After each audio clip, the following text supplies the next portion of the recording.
सूर्य भगवान को हम जब जल चढ़ाएंगे तो नमस्ते फ्रेंड्स, मैं खुशबू मिश्रा स्वागत करती हूँ अपने चैनल खुशबू मिश्रा ब्लॉग में। कैसे हैं आप सब? मुझे कमेंट में जय माता दी ज़रूर लिखिएगा। और आज इस वीडियो में हम जानेंगे सूर्य भगवान को सही तरीके से जल कैसे चढ़ाएं। तो सबसे पहले हमें सूर्योदय से पहले ही उठना है। ब्रह्म मुहूर्त में 4 बजे से 6 बजे तक आप 6 बजे से पहले ही उठ जाइए, क्योंकि सूर्योदय के बाद सोना ठीक नहीं होता है। और स्नान करके और सबसे पहले आप सूर्य भगवान को जल चढ़ाएं। सूर्य भगवान को हम पूर्व दिशा की ओर मुख करके ही जल चढ़ाएंगे और उगते हुए सूर्य को जल चढ़ाना ही बहुत ज़्यादा अच्छा माना गया है।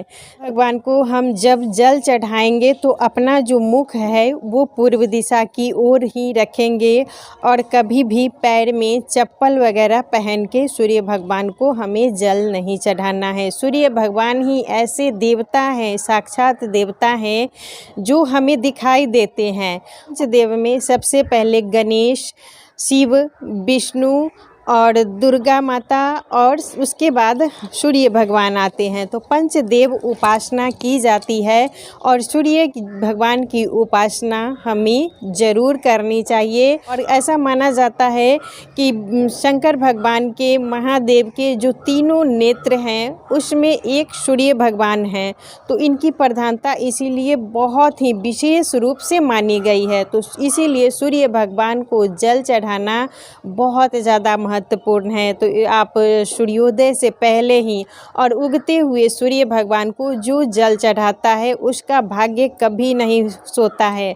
और जितने भी सफल हैं, आप जिनको भी देखिए वो उगते हुए सूर्य भगवान का दर्शन करते हैं। तो हमें इसीलिए सुबह उठ के और 6 बजे से पहले ही स्नान वगैरह करके और सूर्य भगवान का दर्शन ज़रूर करना चाहिए। इससे हमारे भाग्य में जो भी ग्रह होता है, कुंडली में जो भी दोष होता है, वो दोष हमारा ख़त्म हो जाता है।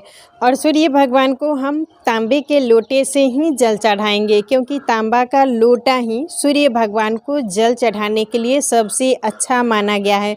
तो तांबे के लोटे में आप अक्षत, रोली और लाल फूल हो तो आप इसमें ज़रूर रखें। उसके बाद ही सूर्य भगवान को जल चढ़ाएं। और जब भी हम सूर्य भगवान को जल चढ़ाएंगे तो हमेशा हमें ध्यान रखना है कि ये जो जल का छींटा है हमारे पैर पर कभी ना पड़े। इससे हमारे ऊपर दोष लगता है और कहीं भी जल नहीं चढ़ाना चाहिए। न चढ़ा दिए और किसी का पैर लग रहा है, तो वैसा गलती हमें नहीं करना है। जल ऐसा जगह चढ़ाइए जहाँ पर किसी का पैर ना लगे। और अगर आप मतलब छत में, बालकनी में जल चढ़ाते हैं तो एक आप इस तरीके से पात्र ले लीजिए। इस तरीके से कोई भी हमें पात्र ले लेना चाहिए, उसी में हमें जल चढ़ाना चाहिए। और ये जो जल है चढ़ा के जो हम सूर्य भगवान को जल चढ़ाएंगे तो ये हम मतलब कोई भी गमला में डाल देंगे। ये ना कि हम तुलसी का पौधा है तो तुलसी का पौधा में हम डाल दिए, तो वैसा गलती हमें कभी नहीं करना चाहिए। बहुत से लोग ये गलती करते हैं कि भीगे कपड़े में ही जो स्नान करने के बाद वो वस्त्र पहने रहते हैं, तो उसी भीगे कपड़े से ही सूर्य भगवान को जल चढ़ाते हैं। तो वैसा काम हमें नहीं करना है। अच्छे से स्नान वगैरह करके साफ स्वच्छ जो धुला हुआ वस्त्र है वही पहन के हमें सूर्य भगवान को जल चढ़ाना है। और रविवार के दिन सूर्य भगवान को ज़रूर जल चढ़ाइए। और उस दिन आप अगर जो अनूना फास्ट होता है उस दिन नमक नहीं खाया जाता है। जिसको स्किन प्रॉब्लम है, जो चर्म रोग है, कुछ भी इस टाइप का, तो वो रविवार को इस उपवास को करते हैं तो उनको बहुत ज़्यादा ही लाभ होता है। और रविवार के दिन लाल या गुलाबी वस्त्र पहन के ही हमें सूर्य भगवान को जल चढ़ाना चाहिए। इससे हमारे कुंडली में जो भी दोष होता है, जो भी हमारे ग्रह नक्षत्र कमज़ोर होते हैं, उसमें बहुत ज़्यादा ही लाभ होता है। और ऐसे भी सुबह उठना बहुत ज़्यादा ही लाभदायक है। और उगते हुए सूर्य भगवान को जल चढ़ाने से हमारा जो भाग्य है एकदम सफलता उसकी निश्चित है। जो भी सूर्य भगवान को जल चढ़ाएगा जिसका भाग्य कभी नहीं सोएगा, ये आप आजमा के देखिए, 100% गारंटी है कि उनका भाग्य हमेशा अच्छा होगा ही, उनके जीवन में तरक्की आएंगी ही आएंगी।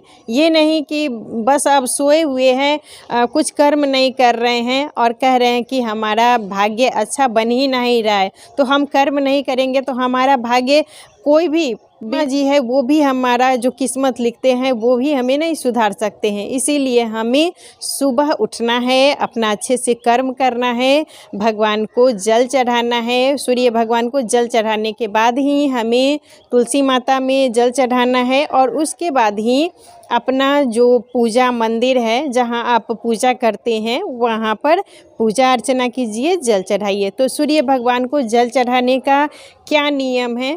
तो सबसे पहले हम अपना जो मुख है वो पूर्व दिशा की ओर रखेंगे और जो महिलाएं हैं तो सिर पर पल्लू ज़रूर रख लें और मांग में सिंदूर लगा के ही सूर्य भगवान की पूजा करनी चाहिए।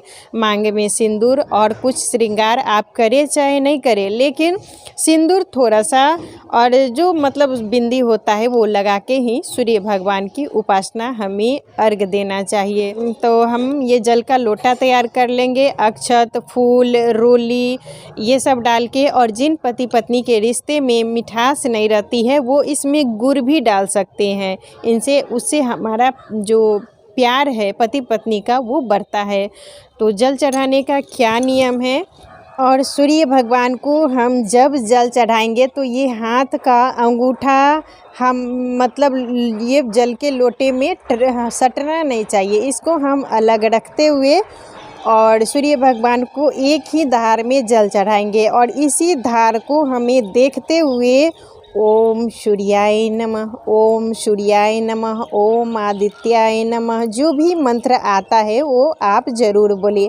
ओम सूर्याय नमः, ओम सूर्याय नमः, ओम सूर्याय नमः, ओम सूर्याय नमः। और सूर्य भगवान को जल चढ़ाने के बाद हम 3 या 7 परिक्रमा सूर्य भगवान की करेंगे।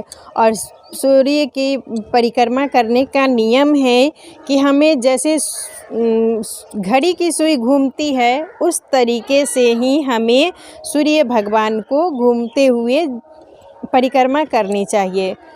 तो इस तरीके से हम परिक्रमा करेंगे।